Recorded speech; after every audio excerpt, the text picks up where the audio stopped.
You're welcome back, and many of you sending messages simply saying Professor Adai should be left alone because he was speaking the truth, and you don't say any more than that. Okay, now this show, as always, brought to you by Bank of Africa. That is the bank where you can get your money sent and received very safely. Convenient banking I'm talking about. They have the swift money transfers that you can do via Western Union, MoneyGram, and Worry. Bank on the go with their electronic banking products, B-Web and B-Mobile. You can pay your fees and utility bills through Bank of Africa, Ghana. Bank of Africa, strong as a group and close as a partner. And if two heads are better than one, then what can stand in the way of over 15 million hearts joined together? If a few voices from a choir, then can anything be heard over the laughter of over 15 million people? You can break a broomstick, but nothing can bend over 15 million dreams connected by one network. Together, we are over 15 million on Ghana's network of choice. MTN is over 15 million because of you. Thank you for choosing us. Watch out for your 15 million celebration surprise. That's coming from MTN. Welcome to the new world.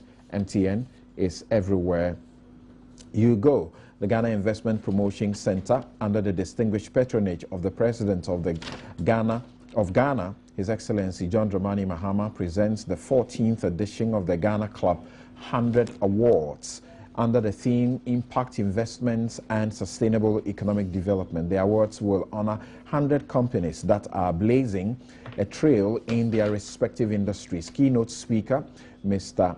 Akinwumi Adesina, President of the African Development Bank. This prestigious event will be held at the banquet hall of the State House on Thursday, the 22nd of October at 6:30 p.m. sharp. Limited tickets are available for sale at the front desk of the GIPC head office. Just join us, recognize and reward the best of corporate Ghana. This is sponsored by EcoBank, Fan Milk, B5 Plus, Stanbic Bank, M&G Pharmaceuticals, Olam, Casa Preco, Accra Breweries, Chris Pod, Ghana, Raba, IPMC, Media Sponsors Multimedia Group Limited, and BNFT, as well as GTV. For further inquiries, call 0244 389191 or 024 37221. And this, if you are proud of being a trendsetter, they help students change for the better, and they train a youth football team in their neighborhood. What makes you stand out? What are you doing to make a difference in your community? The Hero Mobile is storing Ghana. DW and Joy News are looking for local heroes just like it. Catch the Hero Mobile crew as they come to your neighborhood. They will be in Medina, live with Kalkese, number one school park on the 16th, is it? Okay, that's ought to have gone away. And 17th, Nima Market live with VVIP. That is Chapter O Junction. That's on the 17th. That should be today. And Teshi Tribleo live with Screwface Methodist Park. That will be on the 23rd. Live with Gasmela at Labadi, La Nativity Presby School on the 24th of October. Come rock with the artist, VVIP, Gasmela, Screwface, Kwalkesi, and come and share your story and let's celebrate you. The Hero Mobile is brought to you by Joy News and DW Global Insights for Local Heroes. Thank you very much for tuning in. This is your most authoritative news analysis show. We have very limited time, so what we'll do quickly according to the instructions I'm receiving from my production, is that Professor Kweku Asare will join us live on the studio in the coming week or so. So let's deal briefly with the petition by the Media Foundation for West Africa. Now, before we touch on it, let's hear Samuel Nyama, the gentleman who died out of the accidents of the presidential press corps. Let's hear what the wife is saying she wishes could be done for the memory of Samuel Nyama. Then we come back to the studio. Let's hear him. Here.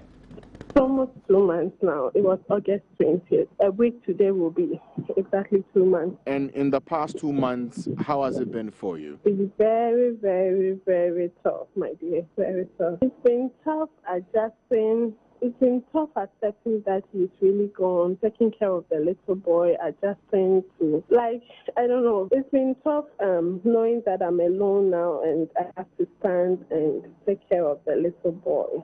We know that some investigation was promised into this particular accident that unfortunately took the life of your husband. Have you heard anything from government about what has been done in terms of the investigations? No, I haven't heard anything so far. I demanded for the investigation report, and I think they were still working on it the time that I demanded. So when do you want the investigations? As in, when do you want the report? I'll be leaving very soon, so any moment from now will be good. Is there anything in particular that you're looking for in this report? I am just looking for a lesson learned, seriously. I don't want it happening again. I want things to be changed for the betterment of the journalists. I don't want to hear anything anymore. Yesterday evening, I went back memory lane when I heard of the Western Region accident. I went back memory lane. It was twice tougher for me. So I want conditions to be changed. I don't want it happening again. This time, it's my husband. We don't know who it will be next. Sammy would be very happy if he sees that through his death, this is what has been achieved. My husband's soul will be very, very happy. I think it will help. It will even help me to heal. This is what I'm looking out for from the investigative report. When was the last time you heard from government or the police or the investigators on the work that is being done? It's been a while. I've been communicating with the Minister of Communication, and he was out, I think, a week. He was out for a week or two, so he just came and he told me he has come and he will make time to meet me. So I'm still waiting for him. You said you're heading back, as in you're going back to the United States? Yes, please. I'm asking whether you're leaving is because staying here brings back the memories of your husband.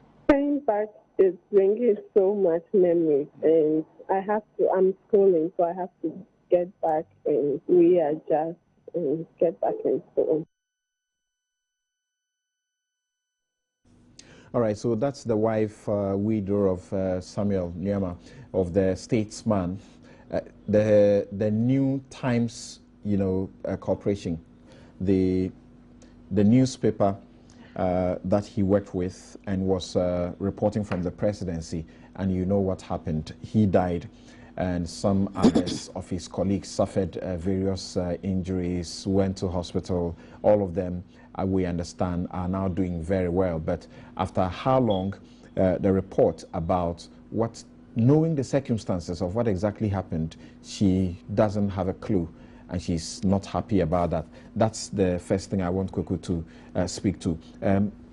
Is she justified in complaining that as of this time she still doesn't know what happened?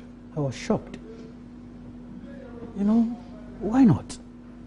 We've discussed this matter here before, and I remember Manasseh filing a report to, complement what we're discussing, which threw more light on the issue. Why should it take the police so long, or the appropriate authorities so long, to come up with an investigative report, considering the circumstances surrounding the issue? I'm actually surprised. I think the presidency should wake up. Usually we seek to say, let the institutions work. So ordinarily, we shouldn't be even calling on the presidency. But because of the linkage and the delay, I'm about to think that the presidency must ask for the appropriate institutions to give us a report. What is the status of the investigation? It is not only the lady, it's not only the widow that needs the report, Right. even though I can appreciate where she was coming from. The whole nation needs it. Indeed, the GJA should begin a campaign for the report. Interesting. Let me speak to Suleiman Ibrahima briefly. And Suleiman Ibrahima is the Executive Director of the Media Foundation for West Africa. Well, sorry, but I have said they appear to be doing even more than we expect the GJA, that journalists pay their dues to be doing. Thank you for joining us on Newsfile, sir. Thank you very much for having me. Great. Briefly on Samuel Nyama's situation, and it came up again because you know, of the incident that some reporters were supposed to cover the president. They are not Flagstaff House reporters, but their vehicle was also involved in an accident, and one reporter with CTFM got hospitalized about that. What can be done to expedite this process of getting to know what exactly took place? Well, for me, I think that we are talking about the highest office of our land. And as Kweku just said, we've all been making that clarion call that our nation can only progress if our institutions to be working. And of course, the presidency is an institution, and perhaps the most important institution. And if we have the presidency not doing what it's supposed to be done, then I doubt what other departments and agencies of state would be doing. And something, as you know, I think that even one minor incidents like your car scratches my car and then we have to on the middle of the road, the MPTU folks are always very proactive in sorting the matter out, who is guilty, who should repair whose car and so on and so forth. Now, if you listen to the documentary that was done by Manasseh, it's a clear case of negligence on the part of somebody at the presidency, because we are talking about journalists who were put in a 13-year-old car. And in fact, if whoever was in charge of making sure of getting a vehicle for the journalists to travel could go in for a 13-year-old vehicle from a car rental company that is not known, then of course I am tempted to think that the safety of journalists is not taken as something important by the press. We are told that as we speak, the police still have not been able to find the driver. Do you believe that? Well, that's something. That even makes the case worse if it turns out to be true, or even if the police say that. Because does it then mean the people who went in for the car don't even know who the driver is, where he lives, whether he was qualified or not, and so on and so forth? I think that if that is indeed what the police is saying, then it even makes the matter worse. And that should be the more reason why the presidency, the president and his chief of staff must then take the matter as a very serious matter. Because I think that it clearly compromises what we expect to see from the president. Interesting. But the point about the petition that the Media Foundation for West Africa is leading, a petition that I have very, very excitedly signed to, because I tell you the truth, I'm in court now representing some journalists trying to defend their right against being assaulted and being demands that are not constitutional and lawful being made on them before they exercise their constitutional right. And so I'm also a bit excited about the crusade we are taking. But why do you say the president should sanction Mr. Stan Dogbe for allegedly assaulting the GBC journalist and smashing and destroying his recorder? Why do you say he should sanction him? Well, Samson, I think as you narrated, with the exception of your diplomacy of inserting the word allegedly, because as we know, it is not an alleged incident anymore. It's something that happened. The management of GBC has confirmed that they've spoken to Stan and he confirmed that it happened. So it is not an allegation anymore. But if we had an incident where someone, a young person from Nima or Mamobi or from Sukura or something like that, had assaulted a journalist from GBC, seized his recording equipment and smashed it in face, I am sure GBC would have straight away taking the matter to the police, first of all. So that is a part of GBC. The other bit is, I am wondering something. Can you imagine if we are told that, one of the senior staffers in President Obama's office, seized a journalist equipment, smashed it, and haven't even shown that, what I did was, perhaps I was very angry, I apologize for it, and so on and so forth. And up to today, the president and the presidency, for that matter, have been very quiet about it. They don't see anything wrong with it. And I think that, even though I'm not a lawyer, to have done that, I think, is criminal.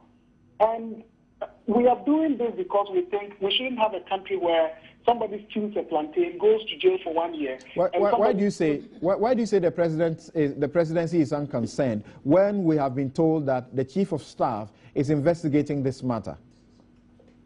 Well, Thompson, I don't know if you cited any statement or any communication from the chief of staff saying that, well, I have taken up this matter, we think we are concerned about it, and we are investigating. I suppose that you are referencing something that may have been said by an NDC communicator who doesn't perhaps even work from the presidency.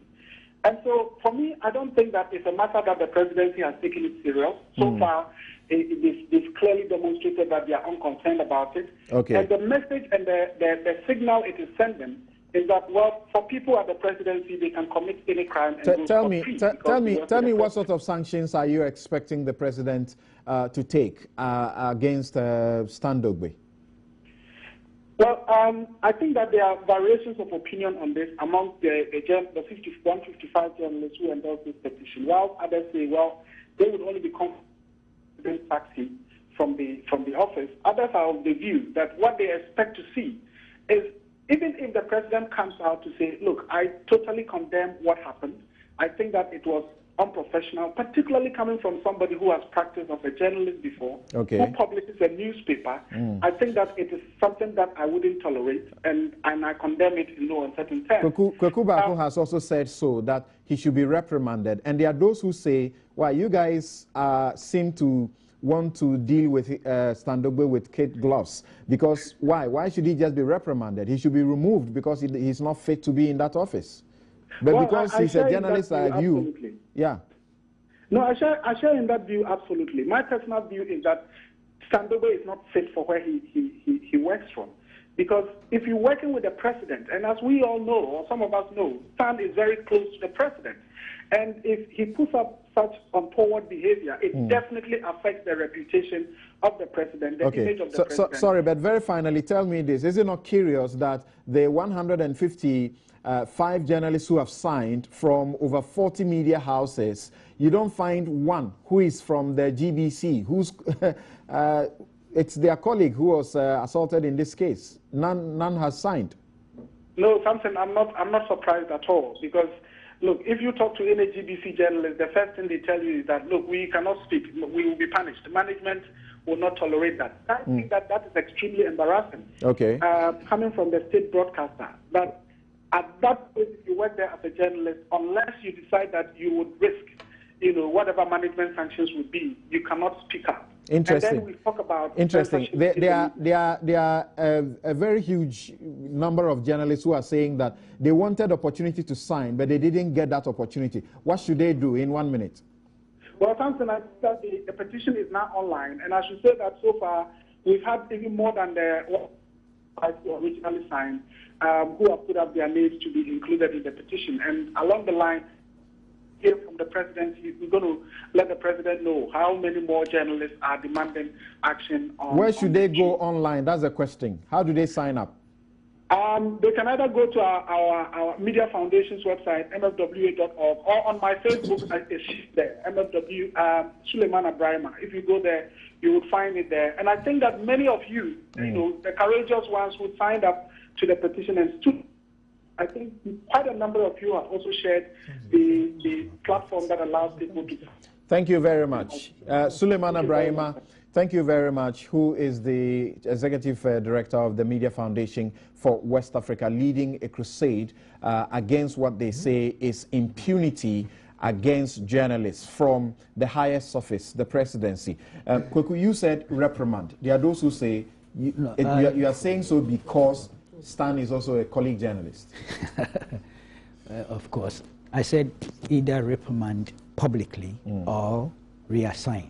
That has been my statute. I stopped short of talking of dismissal. Okay. I thought that should be left to the president. Thank you. Now, don't forget the whole Minister of State who went bulldozing with the taxi driver, seizing Ghana was only publicly reprimanded. Yes. Okay, thank you. Now, Doc, what do you say about the crusade that's being mounted by Media Foundation for West Africa? But the perpetrators themselves are not, bold enough to be part of it. Yeah, I said the victims. Yeah, I first of all, I'd like to commend the Media Foundation for taking this up.